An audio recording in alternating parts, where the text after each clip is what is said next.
Good morning family of God. एक बार फिर से आपका स्वागत है आज के मॉर्निंग डिवोशन में। आज का संदेश पाया जाता है रोमियो उसका 4था अध्याय उसकी 17 पद से आगे।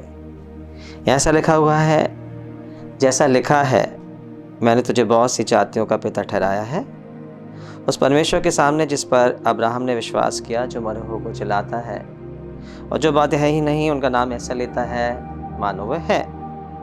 उसने निराशा में भी आशा रखकर विश्वास किया, इसलिए कि उस वचन के अनुसार तेरा वंश ऐसा होगा, वह बहुत जातियों का पिता हो। वह जो 100 वर्ष का था, अपने मरे हुए से शरीर और सारा के गर्भ में मरी हुई दशा जानकर भी विश्वास में निर्बल नहीं हुआ और ना अविश्वासी होकर परमेश्वर की प्रतिज्ञा पर संदेह किया, पर विश्वास में दृढ़ होकर परमेश्वर की महिमा की और निश्चय जाना कि जिसने प्रतिज्ञा की है उसे पूरा करने में सामर्थ्य है, इस कारण यह उसके लिए धार्मिकता गिना गया।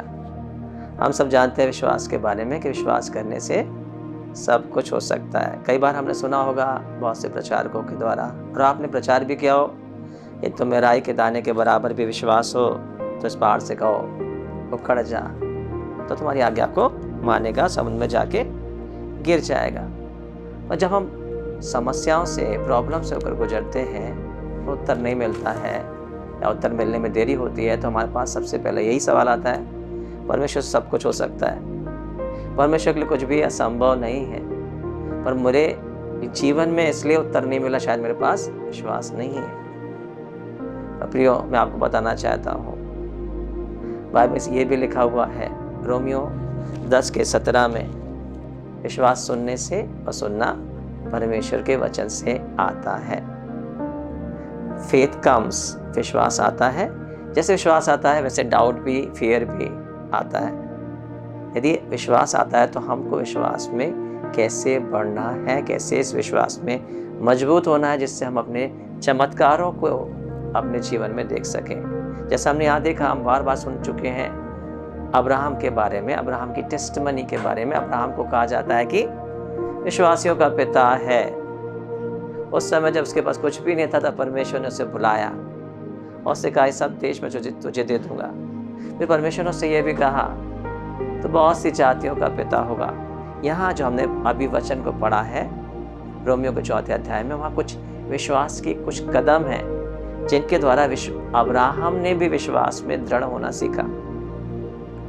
उसने विश्वास में दृढ़ होकर परमेश्वर की महिमा की। मतलब पहले विश्वास में दृढ़ नहीं था। कैसे वह विश्वास में दृढ़ हुआ और कैसे उसने चमत्कार को, प्रतिज्ञा को प्राप्त किया, उसको हम देखेंगे। यहाँ सबसे पहले लिखा है 17वें पद में, उसकी दृष्टि पर जिस पर उसने विश्वास किया। सबसे पहले आपको पता होना चाहिए आपने किस परमेश्वर पर विश्वास किया है। या अब्राहम को पता है कि वह मरे हुए परमेश्वर पर विश्वास नहीं कर रहा, मूर्तों पर विश्वास नहीं कर रहा, और जीवित परमेश्वर पर विश्वास कर रहा है। और ये परमेश्वर इतना सामर्थ्य है कि मरे हुए को जला देता है। हालांकि अब्राहम के पहले ऐसी कोई भी टेस्टमनी नहीं है किसी ने मरे हुए को जलाया हो। यार परमेश्वर के बारे में भी ऐसा नहीं लिखा कि परमेश्वर ने किसी को जलाया है, परंतु अब्राहम के पास ये प्रकाशन है कि परमेश्वर मरे हुए को भी जला देता है, और जो वस्तुएं हैं ही नहीं उनका नाम ऐसे लेता मानो वह है। इसका मतलब अब्राहम को क्रिएशन के बारे में पता था कि परमेश्वर ने सारी सृष्टि की रचना कैसे की है, कैसे अपने वचन को बोलकर शून्य में से परमेश्वर ने सब कुछ सृजा है। यह अब्राहम को पता था सृष्टि करने वाले परमेश्वर के बारे में और परमेश्वर की सामर्थ के बारे में, कि परमेश्वर से सब कुछ संभव है, परमेश्वर से सब कुछ हो सकता है। पहला कदम है हमको अपने परमेश्वर के बारे में सही ज्ञान का होना बहुत बहुत जरूरी है। दूसरी बात, उसने अपनी शारीरिक अवस्था को ध्यान नहीं दिया, उसने अपनी फिजिकल कंडीशन को ध्यान नहीं दिया। उसने, यहाँ लिखा हुआ है, वह अपने शरीर की दशा को, सारा के गर्भ की मरी हुई दशा को जानकर दिया। वो जानता था कि मैं बुढ़ा हो गया हूँ, वो जानता था कि सारा का गर्भ मरा हुआ, वो बांझ भी है, पर ये बातें उसे विश्वास करने से रोक नहीं सके। कई बार नेगेटिव चीजें, हमारी फिजिकल कंडीशन, हमारी फाइनेंशियल कंडीशन, हमारी समाज की स्थिति, किन लोगों के बीच में हम रह रहे हैं, हर एक नेगेटिव बातें हम पर ज़्यादा प्रभाव डालती है परमेश्वर के वचन की अपेक्षा।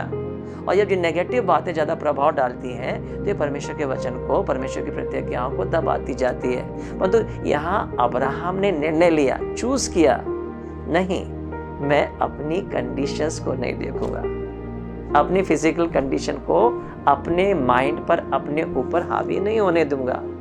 उसने अपनी अवस्था पर ध्यान नहीं दिया। या तो आप अपनी अवस्था को देखोगे, या आप परमेश्वर की सामर्थ को देखोगे, या परमेश्वर के वचनों को देखोगे। तीसरी बात हम देखते हैं, उसने निराशा में भी आशा रखा।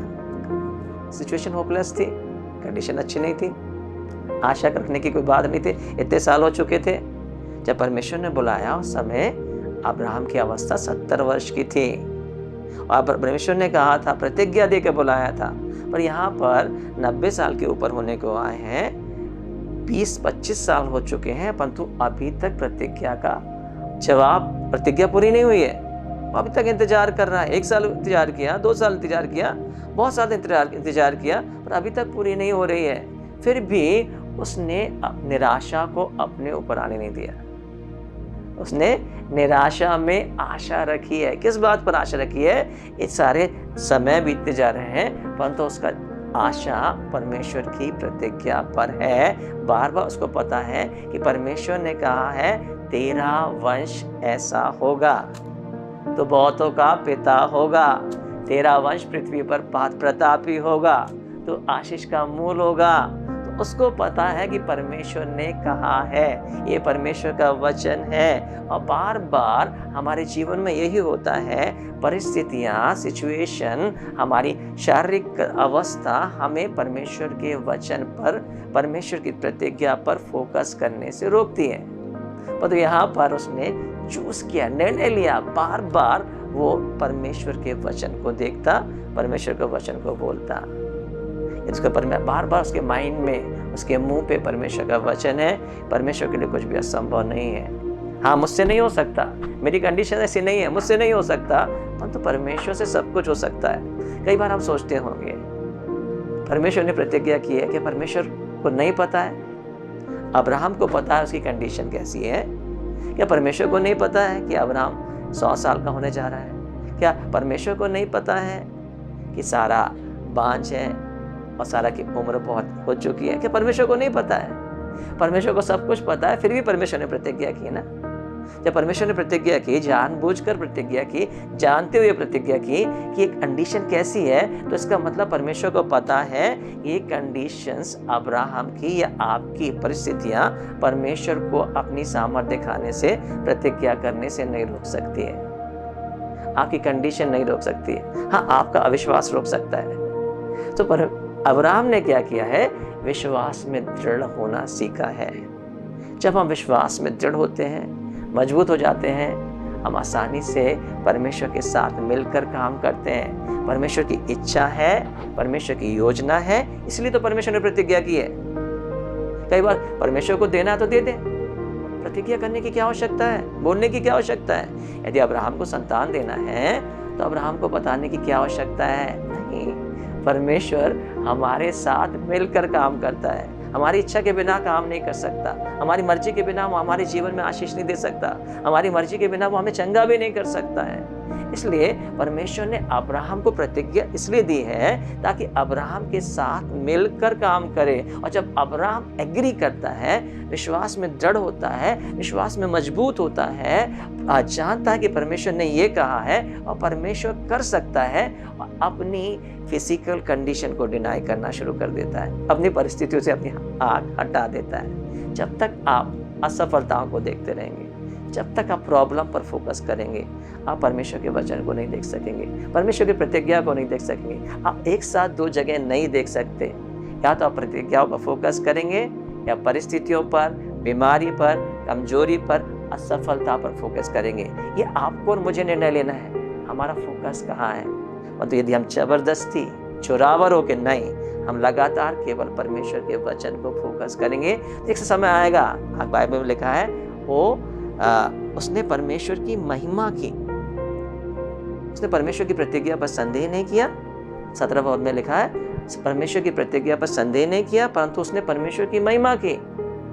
डाउट नहीं किया, होगा कि नहीं होगा, करेगा कि नहीं करेगा, कब करेगा, क्या परमेश्वर सच में कहना चाह रहा है या आत्मिक रूप से आशीष देना चाह रहा है। उसने इन सब बातों पर ध्यान नहीं दिया, परंतु उसने जब परमेश्वर के वचन को लगातार फोकस किया, बार बार बोलना शुरू किया, तो ऐसा समय आया उसका हृदय खुशी से, आनंद से, स्तुति से भर गया।